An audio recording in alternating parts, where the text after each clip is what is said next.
Hello and welcome to the Brazilian Report live on YouTube. My name is Gustavo Ribeiro. I'm the editor-in-chief of the Brazilian Report, and today I'm joined by Alex Hohuli, our guest editor. Hello, Alex. How are you? Hi, I'm good. How's it going with you? I'm good too. Thank you. So today we're going to talk about the fact that Jair Bolsonaro's presumed vice presidential nominee just celebrated the 1964 military coup, which inaugurated a 21-year of dictatorial regime in Brazil between 1964 and 1985. And what does it mean to do so just before what is said to be one of the most contested and most polarized elections in Brazilian democratic history?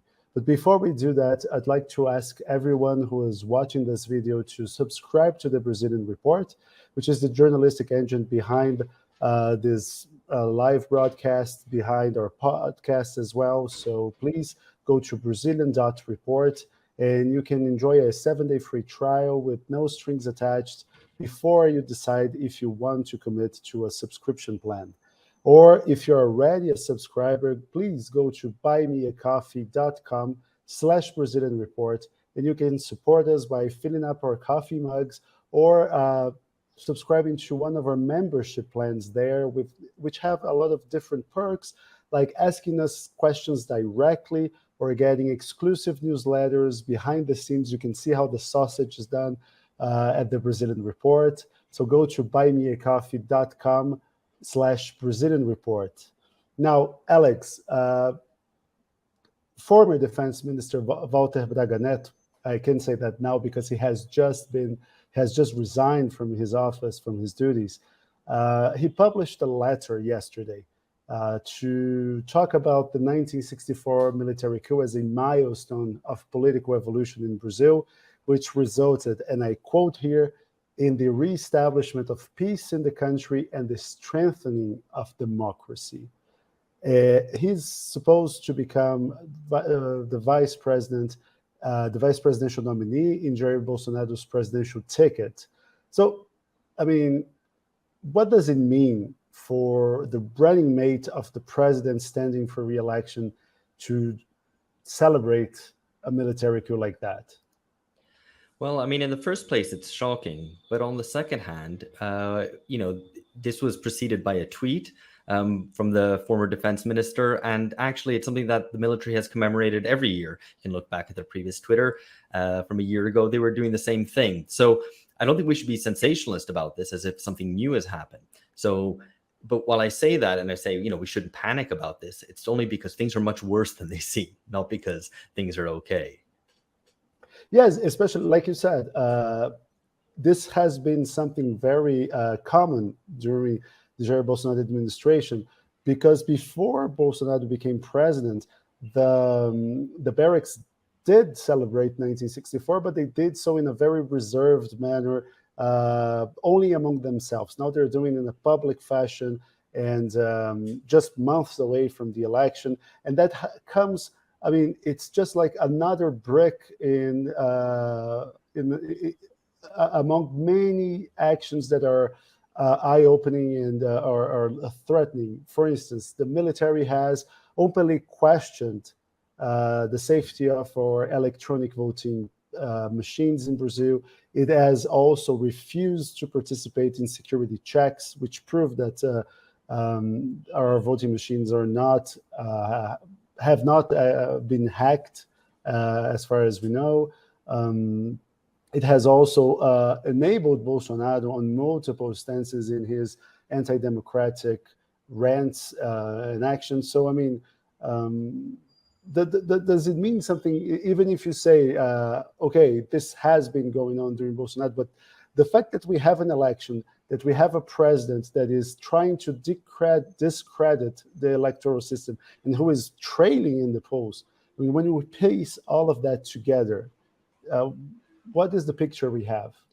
Well, if we can take a slight historical detour, I think it's important to look at this in the longer term perspective, because this is, as you say, I mean, this is a kind of another brick in the wall, but it's been happening for a long time. So, I mean, the military was relatively quiet and had come to a sort of agreement when Lula was president, when Dilma was president, because she launched the Truth Commission that enraged the military and kind of cohered them even more in opposition to the Workers' Party. But there's been several steps along the way in which the military have become empowered. They've enlarged their role in Brazilian politics. There was their role in peacekeeping in Haiti, providing security during the big events of the World Cup and the Olympics, intervening on the streets in Rio. And so Jair Bolsonaro's election is another step in that process rather than being a complete departure from what was happening before. And it's important also to recognize that it's not just Bolsonaro and his words which are appalling and anti-democratic, but the military has constituted itself effectively as a military party, which has entered the Brazilian state in a large way. So it's not just a body of armed men who take care supposedly for, external security and defense of the country's borders, but play a huge role in the country's politics and the day-to-day operation, not just as ministers or as, nominated politicians, but occupying huge swathes of the state. And that is a way actually for the military to project its interests through the state at all levels, so that policy becomes more militarized. So even if it's not the military directly in charge, in the form of, say, a military coup, the military in some ways is in charge in many ways. It attains a huge amount of power.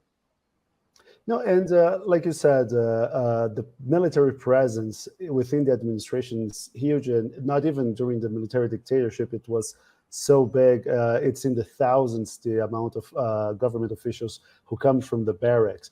And we have talked in recent months with Supreme Court justices, with members of Congress, and there's a lot of anxiety here in Brasilia, because a lot of people think that if the polls are right and Bolsonaro loses, especially if he loses by a tight margin, which I would bet it would be the case. I don't see the election playing out as a landslide.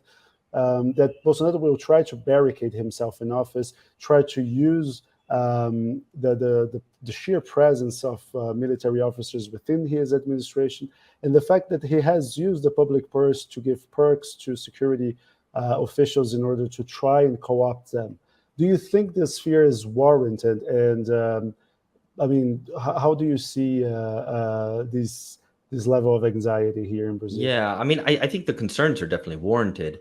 I don't know how that plays out in a slightly longer term beyond, the immediate aftermath of the election. So you could have some sort of repeat of the January 6th scenario, which you had in the United States after Trump lost, albeit probably more intensely because Brazil already has a higher level of violence, weaker institutions, and so on.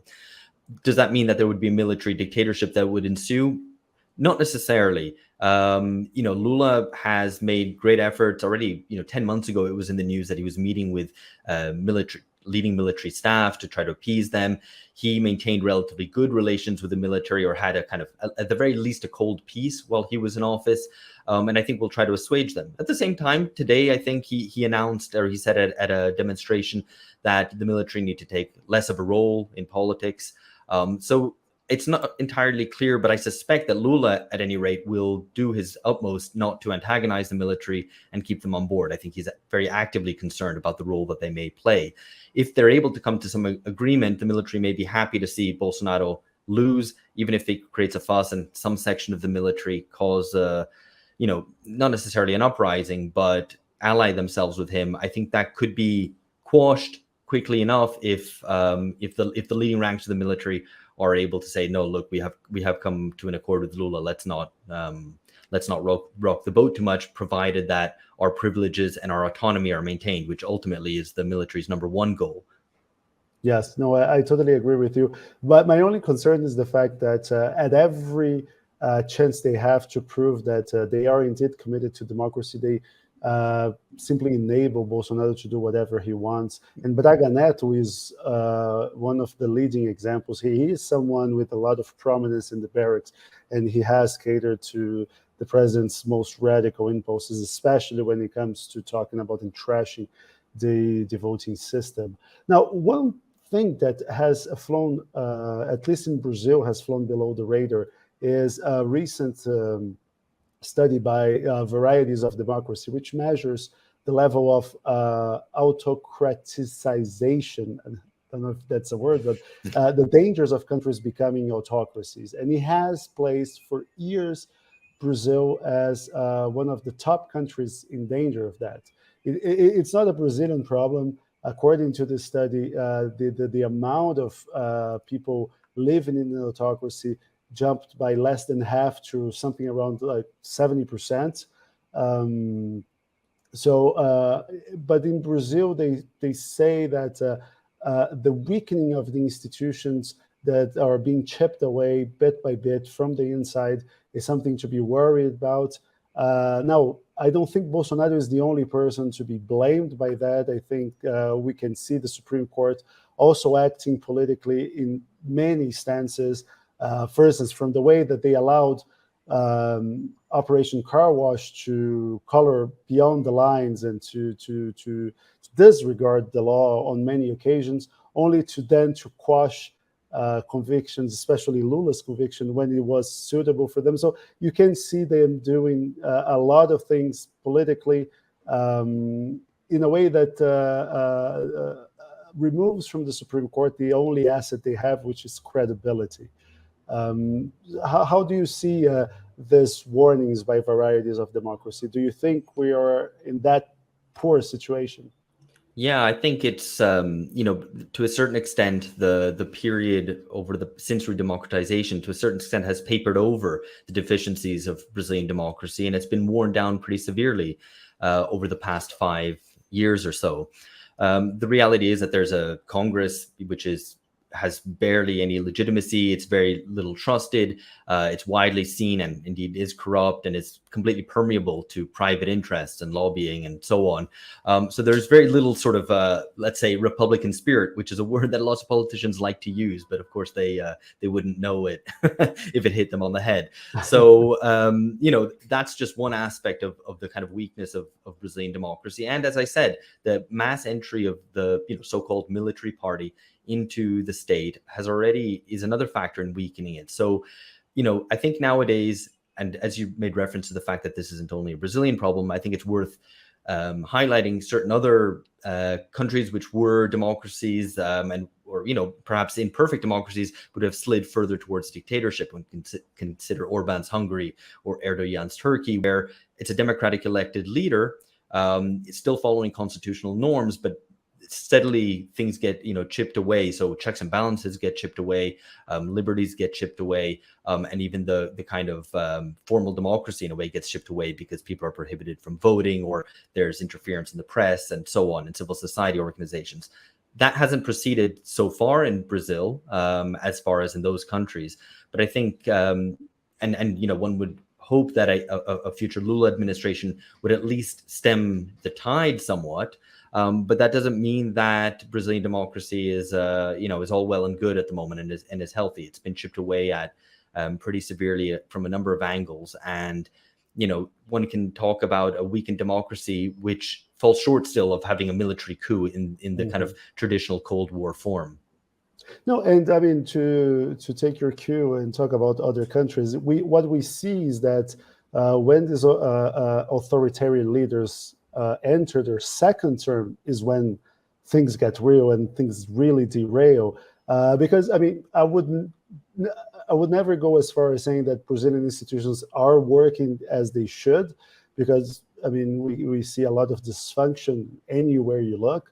But we can say that institutions have at points served as guardrails against Bolsonaro, even if in ways that in the long term can have negative consequences, like the Supreme Court overstepping its mandates and trying to act as a sort of almost law enforcement against Bolsonaro with investigations against fake news rings.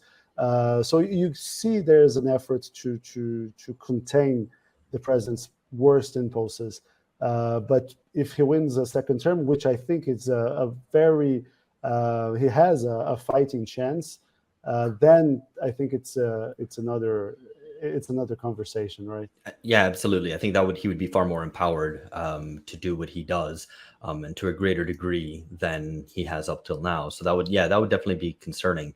And there's a sense of also he would want to then be creating a dynasty, perhaps trying to get his sons into high positions and so on. So even if he, especially with his ill health, would be kind of looking to depart the scene personally, he'd be looking to kind of, implant at least his the Bolsonaro dynasty into Brazilian politics. So that would definitely be much more concerning if he were to win. And Alex, just before I let you go, we're entering the last part of the pre-electoral phase. So 6 months from now, we're going to go to the polls here in Brazil. And how do you see things playing out? Because me personally, I'm very scared of what we may see in terms of violence between different groups. We're seeing Brazilians getting more and more radicalized. Either we see apathy towards politics, but the people who are interested are growing more and more radicalized in their camps. We also have the role of social media and encrypted messaging apps who allow candidates to spread misinformation through bulk messaging and create these echo chambers that no one can even monitor their effect, because it doesn't work the same way that traditional social media platforms do. So how do you see things playing out in this way? Yeah, I mean, I think it's important to say that it's pretty much a one-sided polarization, a one-sided radicalization, rather, that it's the Bolsonaro camp, which is very strong, despite whatever he does and whatever rising inflation, falling living standards, the management of the pandemic, he's maintained his hardcore of around 20-25% of the population. And that has become increasingly radicalized. Some of those perhaps were already gravitating towards the far right. Others perhaps are ones who were traditional right-wing voters who voted for center-right parties, who then gravitated towards Bolsonaro. That remains very solid, and that's the side that has very much radicalized. And I think it's evident by the fact that they don't leave Bolsonaro despite his own deficiencies, his obvious deficiencies, even perhaps under its own terms. Whereas on the supposedly left side of the spectrum, Lula's running a very centrist campaign. The PT hasn't been a radical party for decades. And so I think the aggression would only come from one side. And I think there is a genuine concern for more political violence. I mean, the political violence in Brazil is hardly unheard of. I mean, even in democratic periods, but it tends to be kind of more at the local level, where people running for local council get killed because they fall foul of different mafia interests, effectively. We haven't seen it at a kind of ideological level, since the dictatorship. And I think that is a concern. And I think to return back, I guess, to the initial question about how concerned we should be about, Bolsonaro barricading himself in office should he lose and things like that. I think the risk is not so much of a Bolsonaro mounting a coup or successfully mounting a coup, but rather there being a coup against Bolsonaro to establish some order. And so I think, Bolsonaro's best bet to get the dictatorship he desires, or, a more clear break with democracy, would be to create a level of chaos using his civilian supporters, as well as sections maybe of the military and the military police, to create enough chaos that the military feels it's obliged to intervene much more directly and say, well, we're going to cancel these elections and we'll rerun them, who knows, sometime in the future. I think that's the sort of scenario which is the more realistic, very concerning anti-democratic scenario. I hope both you and me are wrong and that absolutely things will go smoothly. But thank you, Alex. Thank you very much. I hope to have you back very soon. Cheers. And for people who were watching us, please like and subscribe our channel, click the bell for notifications, and please subscribe to the Brazilian Report. Just go to brazilian.report/subscribe. See you next time.